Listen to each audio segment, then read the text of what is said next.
یہ تو خود ہی ننگا ہو رہا ہے، اس کو اتنی بھی خبر نہیں کہ یہ کیا بیان کر رہا ہے، صوفیوں کے سلسلے.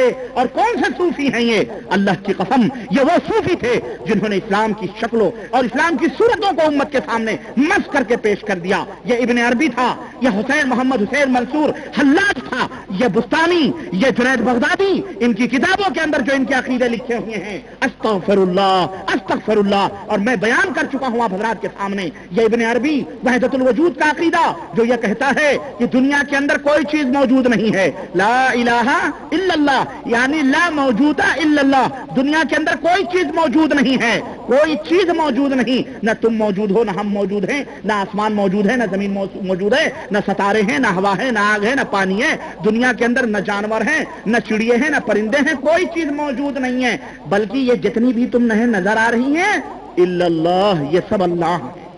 استغفر اللہ، یہی ابن عربی کا اور یہی منصور حلاج تھا. یہ منصور حلاج کا یہ عقیدہ تھا کہ ذرے ذرے میں اللہ حلول کر گیا ہے، ذرے ذرے میں اللہ حلول کر گیا ہے. اور میں نے واقعات بتائے ہیں صوفیوں کے عقیدوں کے تعلق سے. اسی جدہ دعوت سینٹر کے اندر ہماری تقریر ہوئی تھی کہ ایک نوری بیٹھا ہوا تھا، احمد نوری کیا نام تھا اس کا، صوفی کا. ایک کتا بھونکنے لگا تو اس نے کتے کی آواز سنی، اور جیسے کتے کی آواز سنی کہنے لگا لبیک یا سیدی لبیک. کسی نے کہا ظالم تو کتا بھونک رہا تو لبیک کرا. کہا تم کو نہیں معلوم یہ ہمارا آقا ہمارا سردار بلا رہا ہے، ہم کو اللہ بلا رہا ہے.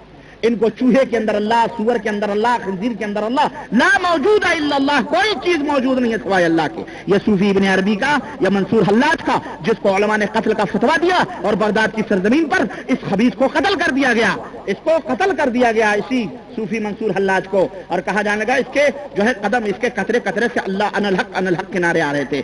صوفی سرمد جو ہندوستان کا تھا، یہ پرلے درجے کا یہودی تھا مردود، جس کی قبر کو آج یہ دیوبندی، حنفی، بریلوی سارے جامع مسجد کے پورب والے دروازے پر، جامع مسجد کے پورب والے دروازے پر لال کلر سے اس کا مزار ہے.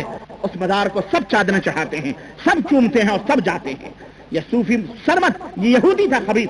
یہ صوفی بندہ نواز جیسودرات جس کے نائب نے، جس کے چھوٹے بیٹے نے ابھی کچھ دن پہلے اعلان کیا ہے کہ میں شیعہ ہوں اور میرے باپ دادے شیعہ تھے، لیکن یہ قبر کا پجاری نبی کا نام لینے والا اور نبی کا عاشق، یہ جا کر کے پھر اسی دادا گنج حجویری کی قبر کے اسی بندہ جیسودرات کے قبر کے اوپر جا کر کے چادریں اور پھول چڑھاتا ہے اور وہاں منتیں مانتا ہے. وہ پرلے درجے کا رافضی اور شیعہ تھا. اور میرے عزیز، میرے دوست، کڑوی بات نہ لگے، ہمارے ملکوں میں جو ولایت کی گلی گلی میں قبریں بنی ہوئی ہیں ولیوں کے نام پر، اور جو کچھ بھی ہو رہا ہے، اللہ کی قسم اگر تم ان کی تاریخیں اٹھاؤ گے اور ان کی داستانیں پڑھو، حیرت اور تعجب کی بات ہوگی کہ یہ سارے کے سارے صوفی کسی نہ کسی شیعی سلسلوں سے ملے ہوئے ہیں. ان کا تعلق رافضیوں یہودیوں سے ملتا جلتا ہے. یہ ولی اللہ نہیں تھے، اور اگر یہ ولی اللہ تھے تو ان کی کتابیں اس طرح سے کیوں لکھی گئی ہیں؟ انہوں نے اپنی کتابیں اس طرح سے اپنی کتابوں میں اس طرح شرکیہ باتیں کیوں لکھی ہیں میرے عزیز؟ اور یہی سہروردی، یہی نقشبندی، یہی قادری، یہی چشتی جو سلسلے ہیں، یہ سارے سلسلے صوفیوں کے، اور یہ سلسلے لوگوں نے بنائے ہوئے ہیں اور بنا کر کے ان کی طرف منسوب کیا، نعوذ باللہ. یہ سب بدباطن اور باطل لوگ تھے. اب آئیے میں آپ کو اس تعلق سے جو میں نے ابھی وحدت الوجود کا حوالہ دیا ہے، آپ تبلیغی نصاب اٹھائیے. تبلیغی نصاب کے اندر حضرت زکریا صاحب نے، مرحوم نے، اپنی کتاب کے اندر لکھا ہے، اور آپ کو میں نے یہ واقعہ بھی بتایا ہوگا کہ حضرت امام ابو حنیفہ رحمۃ اللہ علیہ کے بارے میں انہوں نے واقعہ لکھا تبلیغی نصاب کے اندر کہ حضرت امام ابو حنیفہ اتنے بڑے کشف والے، انہوں نے، میں بتایا نا آپ کو، امام ابو حنیفہ رحمۃ اللہ علیہ کو بھی انہوں نے کہیں معاف نہیں کیا ہے، لاگ لپیٹ کے بیچارے کو گھسیٹا ہے اپنے عقیدے، اپنے مذہب کو ثابت کرنے کے لیے، جبکہ امام ابو حنیفہ رحمۃ اللہ علیہ بیچارے ان عقیدوں سے بری تھے.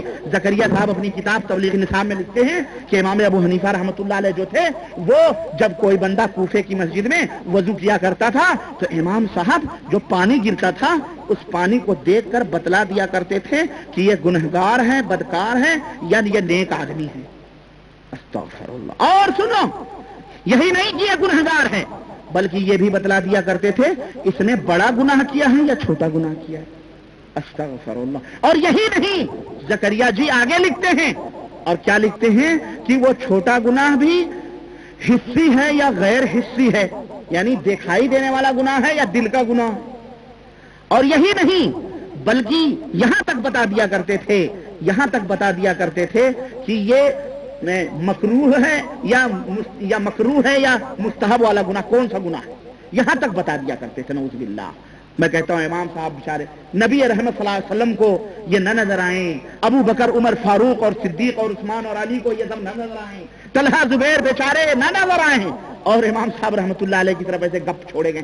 اور جب یہ گپ چھوڑی گئی اس گپ کے نیچے ایک اور گپ لکھی گئی جسٹ، اور میرا تجزیہ ہے اور ہمارے وہ برادران جو ہماری کیسٹ کو تبلیغی نصاب کے تعلق سے جو 6 کیسٹیں ہیں جو میں نے بنائی ہیں، تاریخ تبلیغی جماعت اور جو ہے فضائل نماز، فضائل ذکر، فضائل قرآن، فضائل درود، فضائل حج و زکات، یہ 6 کیسٹوں میں میں نے آخری کیل ٹھوکی ہے تبلیغیت کے تابوت میں الحمدللہ۔ اس کے بعد انشاءاللہ یہ کبھی اور کوئی متاثر ہی ہوگا جسے شیطان راہ راستے بھٹکائے گا وہی غلط راہوں پہ جا سکتا ہے، ورنہ الحمدللہ اس کو دیکھ کے سن کے اس کے باوجود بھی اگر کوئی ایمان نہ لایا تو میں نہیں سمجھتا ہوں کہ اس کی نجات ہو سکتی ہے۔ اس لیے انہوں نے اسی کتاب کے اندر جو ہے لکھتے ہیں نیچے، اور میرا یہ تجزیہ تھا، میں نے جب تبلیغی نصاب یہ جو میرے پاس ہے، یا میں تبلیغی نصاب جو میں نے اس کو پڑھا تو اس کو پڑھنے کے بعد میں اس نتیجے پر پہنچا کہ کون سا ایسا واقعہ ہے جو زکریا حضرت جی نے بزرگوں سے ثابت کیا ہو تو اپنے دیوبند کے علماء کے بارے میں وہی چیز ضرور ثابت کرتے ہیں۔ نہیں سمجھے آپ؟ مثلا مثال دیتا ہوں، مثلا تبلیغی نصاب کھولیں،